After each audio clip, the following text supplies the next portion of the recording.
Şunu 167 yazıyor, şimdi o değişecek.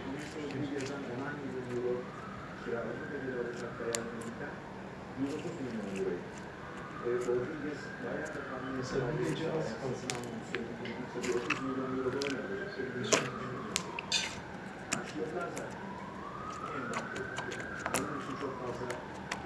Bak bir anda 1900 liraya düştü. Bak bir gün, sadece bir gün az kalarak 2730 liraya gördüm. 3 gece 4 gün.